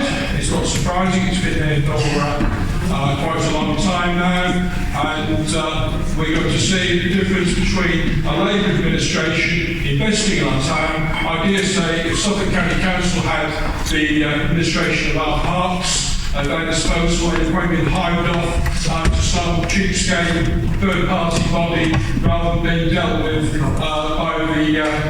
by the council. So this is a budget which has got much to commend it, and I'll be supporting it. Thank you, Madam Mayor. Thank you, Councillor Cook. Is there anybody else who wishes to speak? If not, then we'll ask Councillor Ellesmere for his final right to reply to his 5 minutes. Thanks. Thank you, Madam Mayor. At the last 2 budget meetings, Councillor Fisher promised he had an ambitious plan for Ipswich, and he's going to announce it soon. This year he didn't even bother. So I think after 3 years, we can now really reasonably assume that the Conservatives have no plan for Ipswich. All we have is a bit of opportunistic sniping and opposition for opposition's sake. Now, Councillor Fisher has said in the press that we should be able to predict the rise in PWLB interest rates. That is funny because the entire local government sector was blindsided by this increase. And perhaps Councillor Fisher knows something no Section 151 officer in the country did. Perhaps he's one of these super forecasters that we've been hearing about recently. If so, Dominic Cummings has a job available for him in Downing Street following the untimely departure of Andrew Zabisky. One morning though, Councillor Fisher, you will need to raise your output of pseudo-scientific, racist and eugenic claptrap on social media to secure your position. You probably won't find that important. Madam Mayor, Conservative councillors seem to demand in government cuts for Ipswich Borough Council. Do they really support the government's plans to take money away from Ipswich and give it to the poverty-stricken inhabitants of Woodbridge, Aldborough and Southport? Don't they care about the damage that these cuts will do to Ipswich? Don't they care about the harm that this will do to the most vulnerable people in our town? Surely they should be joining with us in opposing these cuts rather than cheering them on as some sort of punishment beating for the temerity the people of Ipswich have shown in repeatedly electing a Labour council. When will the Tories stand up for Ipswich? Councillor Phillips condemns what he says is a waste in Ipswich Borough Council spending. But I've had a peep out of him, or indeed any other Conservative councillors, about Conservative-run Suffolk County Council wasting £8 million on the Upper Orwell Crossings project and £1 million on the Northern Bypass. No bridges, no bypass, no plan with what to do now. £9 million down the drain and literally nothing to show for it. That's a scandal, Madam Mayor. That's a real waste of council taxpayers' money. When are they going to condemn that? Now, I do find the attitude of Conservative and Liberal Democrat councillors about our efforts on carbon reduction a little strange. We have already significantly reduced the council's carbon footprint. Our budget approves a further £7 million of carbon reduction measures. But instead of welcoming this, they criticise us for not setting up a working group. We must be the only council in the country being criticised for taking action rather than setting up a talking shop. Now, if we come to some of the things that the councillors have said, Councillor Phillips says that I said that the cut in government funding may not be as much as £1 million next year. Indeed, it may not. But if he was listening closely, I also said it could be as much as £500,000 more. These are not our figures. This is independent advice that we have taken. What we need is the government to get its act together and give us a financial settlement. He seems to indicate or think that the cut in new home bonus funding is a result of house building. It is not. It's because the government is cutting it completely. There is not going to be any new homes bonus. And he talks about our acquisitions being damaging. I'm not entirely sure in what way. We're getting more than £2.5 million worth of income into the council as a result of it. He talks about us putting in EV charging points at Crown Car Park.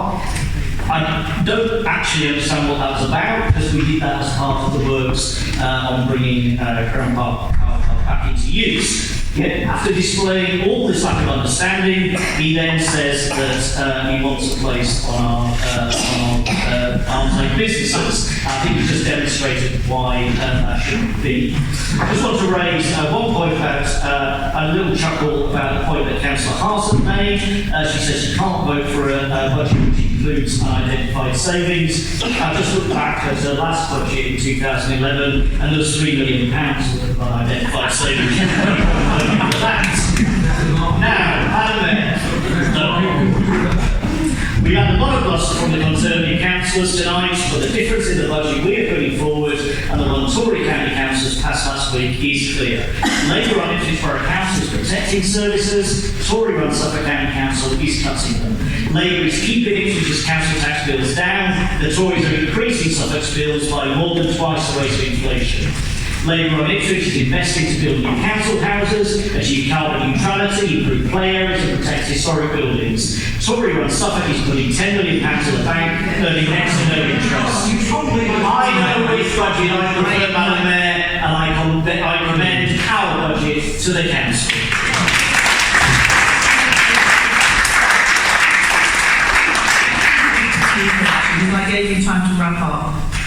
I defend my chairing on that point.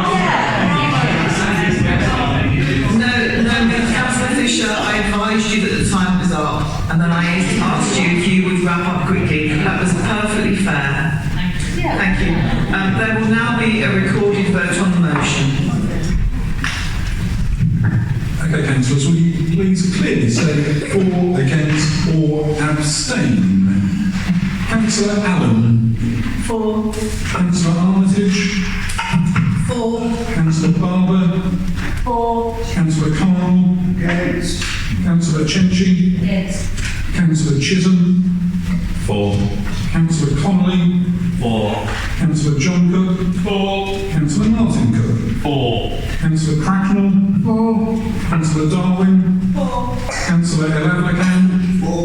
Councillor Ellesmere. For. Councillor Fisher. Yes. Councillor Gage. For. Councillor Gardner. For. Councillor Gibbs. For. Councillor Grant. For. Councillor Hall. Against. Councillor Handley. For. Councillor Harsons. Against. Councillor Heaps. For. Councillor Holmes. Councillor Hughes. For. Councillor Jones. For. Councillor Crywell. For. Councillor Inger-Lockington. Councillor Tim Lockington. Councillor MacDonald. For. Councillor Newbeck. For. Councillor Parry. For. Councillor Phillips. Councillor Pope. Councillor Ray. For. Councillor Richardson. For. Councillor Riley. For. Councillor Redkin. For. Councillor Shaw. For. Councillor Colin Smart. For. Councillor Philip Smart. For. Councillor Smith. For. Councillor Trenchard. For. Councillor Vickery. Councillor Wright. For. Councillor Jafferay. Yes. That's carried, Madam Mayor. Yeah. Thank you, I repeat, that is carried. Moving on to agenda item 8, please, extension of the Burlington Road Conservation Area. Councillor Jones to move. Chair, this is a very peaceful item. We have a legal obligation to review our conservation areas. Our officers have been doing that. And here we have a recommendation following a review to extend the Burlington Road Conservation Area as indicated best by the map at the end of the report. It takes in a new area of London Road and Benzhead Street and Clarkson Street and Dalton Road to the south. The consultations have been very serene. It has gone to executive, Madam Mayor, without any argument, and I would like to refer it for full adoption, full approval. Thank you very much, Councillor Jones. Councillor Gardner to second, please. Thank you, Madam Mayor. Formally second, reserve the right to speak. Thank you. Councillor Fisher is not here at the moment. Councillor Phillips? Does Councillor Fisher wish to respond? You weren't actually in the room when Councillor Jones moved the motion. No? Thank you. Councillor Hopkins, the floor. Thank you. Councillor Holmes. Yes, we recommend the extension of the conservation area. It's they are very valuable heritage assets in our town. Well, I would just say that the council, we do have a duty once this is extended to preserve and enhance the conservation area. I think this is something that perhaps we haven't taken as seriously as we might have done in the past. But otherwise, I hope that the officers who recommend this will prepare a management appraisal as soon as possible. Anyone else to respond at the moment? In that case, I'll ask Councillor Gordon if he wishes to. Thank you, Madam Mayor. In return to what Councillor Holmes has said, I would say, of course, we've got a very robust planning system which would allow us to take that control within the conservation area for any future applications that come through. Thank you. Councillor Jones wishes to reply to Councillor Holmes. No, I'm happy to move the recommendation. Thank you. Thank you. So we'll move to the vote. All those in favour, please. Thank you. Anyone against? I can't see. Or abstentions? No. That is carried. That is carried. Thank you. Then we'll move on to agenda item 9, the adoption of the Suffolk Coast European Sites Recreational Disturbance Avoidance and Mitigation Strategy, RAMS, supplementary planning document. Councillor Jones to move. Well said, Madam Mayor. This draft SPV has been to executive and now comes to council for approval, and it's because in Suffolk we have sites.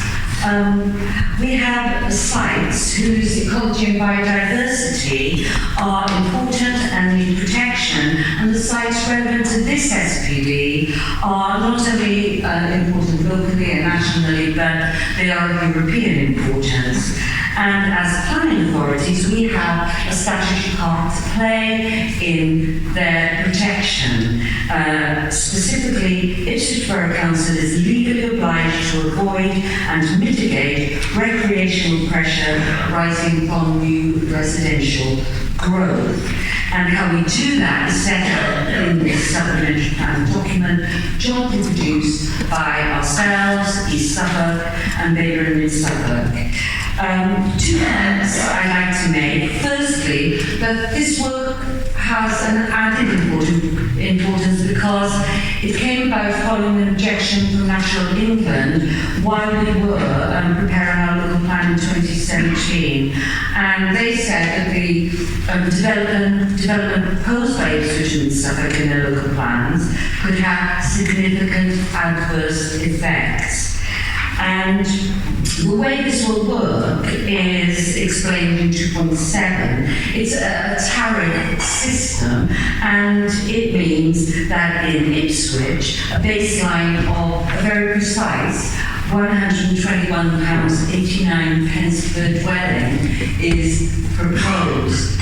And Chair, I think actually SPDs are meant to aid. Their function is to aid developers in sustainable development. And I think this is a gift to developers because this strategy will actually make it really easy for them to carry out their statutory duty. 2.9, 2.10. Because the alternative would be that they would have to commission their own evidence base and they would have to present their own mitigation proposals and then monitor them. Whereas all they do now is to pay this very small amount of money. I worked out 0.0048 of the cost of an average house in Ipswich, and it is all done for them. So I'm very pleased with this.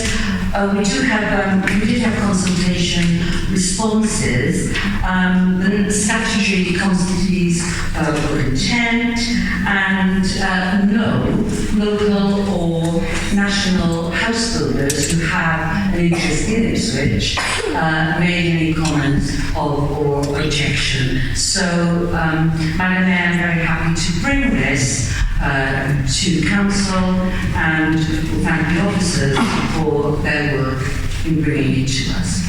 Thank you, Councillor Jones. Councillor Gardner, to second, please. Thank you, Madam Mayor. Formally second, reserve the right to speak. Thank you, Councillor Gardner. Thank you, Madam Mayor. Just quickly to say, I agree wholeheartedly with Councillor Jones there. This is a very important document and will help developers into the future. So we should have on record our thanks to all those concerned with bringing this document to the Council. Thank you. Thank you, Councillor Fisher. Councillor Gordon. Thank you, Madam Mayor. We are happy to support this policy, and in doing that, we hope that the warden and other officers mentioned in point 2.8 will be allowed to carry out their work to protect this wonderful landscape and fauna and flora. In paragraph 2.9, I looked at that and we're reading it here. I thought instead of saying that it could be, the area could be can be adversely affected, or adverse effect of development can be avoided. We really need to say it must be avoided for the sake of the future generations, and so we can protect the fauna and flora in this area. It's such a wonderful area, and having visited some of the area since Christmas, walked around to see how many people actually visit this area. So we desperately need to protect it for even more people moving into the area. I just wonder if the portfolio holder in a summing up could assure us that even if developers have to pay this levy, they are not going to use that as an excuse to not providing affordable housing. So we will be supporting, and I'm looking forward to seeing the landscape better provided for in the future. Should new development happen nearby, we know that should the proposed nuclear power station be built in this area, that will cause interruption for many years to come. So that's another thing we need to deal with. Thank you. Does anyone else wish to speak on this before I go back to Councillors Gardner and Jones? Councillor Gardner, and then Councillor Jones, please. Councillor Gardner doesn't wish to speak, thank you. Thank you, Councillor Orpington, for your comments. And this is, if you like, if we sign up to this, it will be at a cost, you know. I mean, you know how hard it is to get affordable housing at any rate, but we will do our best as always. It is so important. I don't want to say anything else, Chair. Madam Mayor, I'm happy with this. I'm pleased we're going clearly to support it, and I look forward to its implementation. Thank you, Councillor Jones. So we'll move to the vote, please. All those in favour? Thank you. Anyone against? Abstentions? No. This is carried. Thank you very much.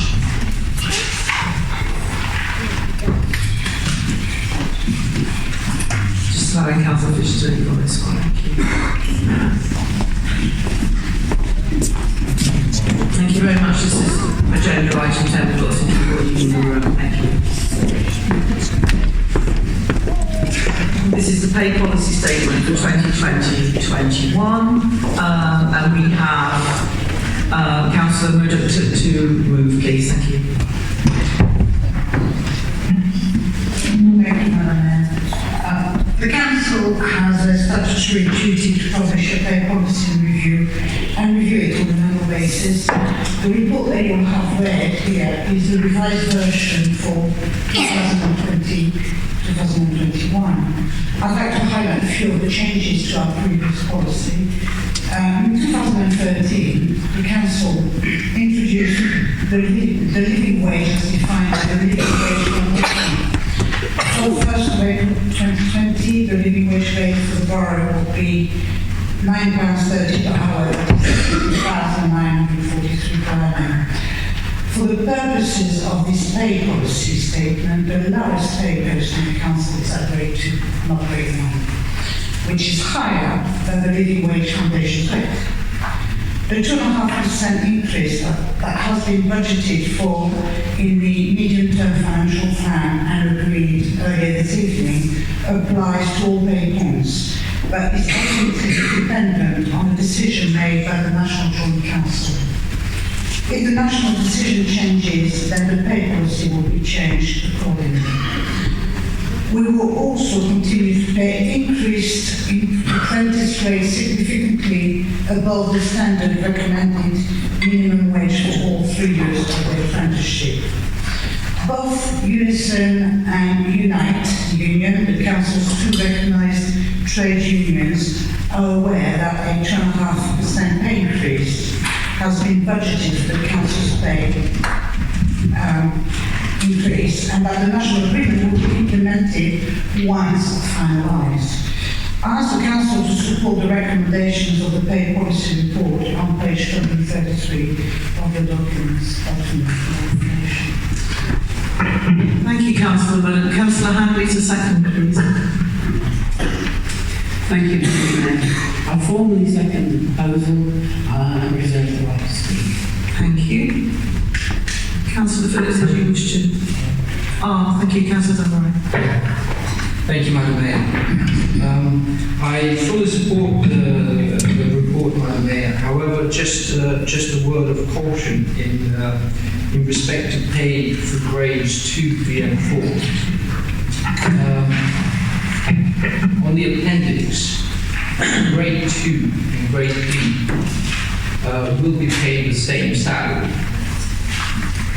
And the pay difference between grade 2 and grade 4 will be only 61 pence. This may give rise to difficulties in retention of staff for 3 and 4. The objectives of the report or of the pay here is to remunerate sufficiently to attract and retain adequately experienced staff. I think some consideration should be given so that there is not a unreasonable difference of pay in between grades 2, 3 and 4. Thank you. Thank you, Councillor Zachariah. Councillor Cook, please. Martin Cook.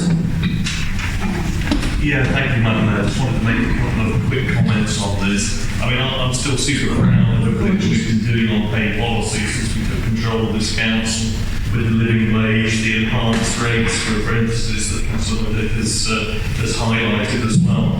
I don't recognise the issues that Councillor Zachariah is referring to, though. When we sat together on a pay panel recently, it was blatantly clear that where we had an issue was at the top tiers and the higher grades in the council, and absolutely not in the lower grades where we are a very strong payer. I don't believe we've got any problem with recruitment or retention of those rates, so I don't recognise that comment at all.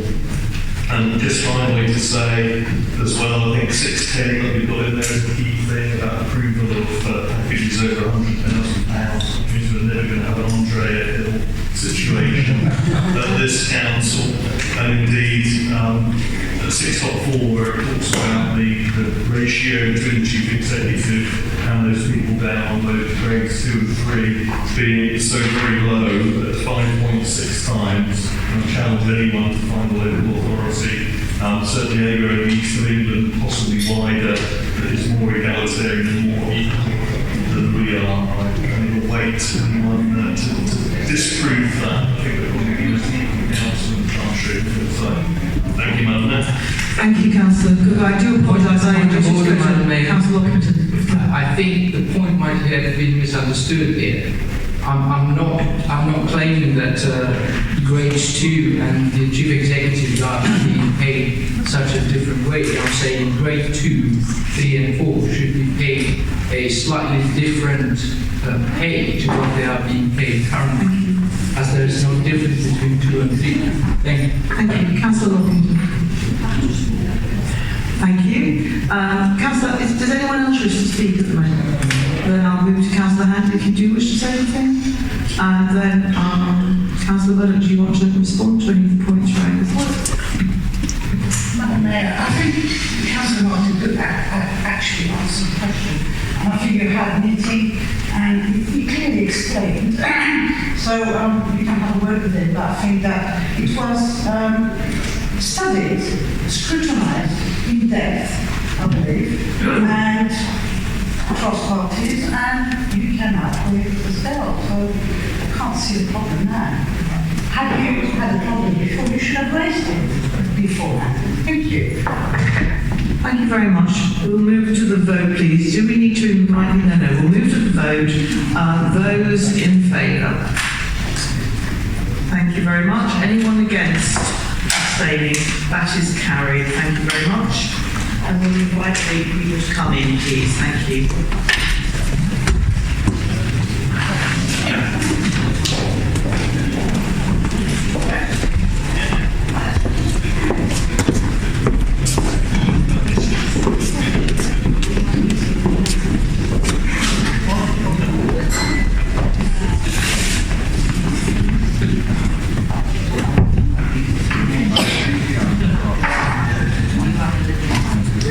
Are we ready to move on to item 11? We'll just sort out our technology. Thank you very much. List of changes to membership of committees, working groups, service panels and representatives on outside bodies. Are there any changes to placings? I think not. Thank you very much. That concludes the business for this meeting, and I declare the meeting closed. Thank you all for attending.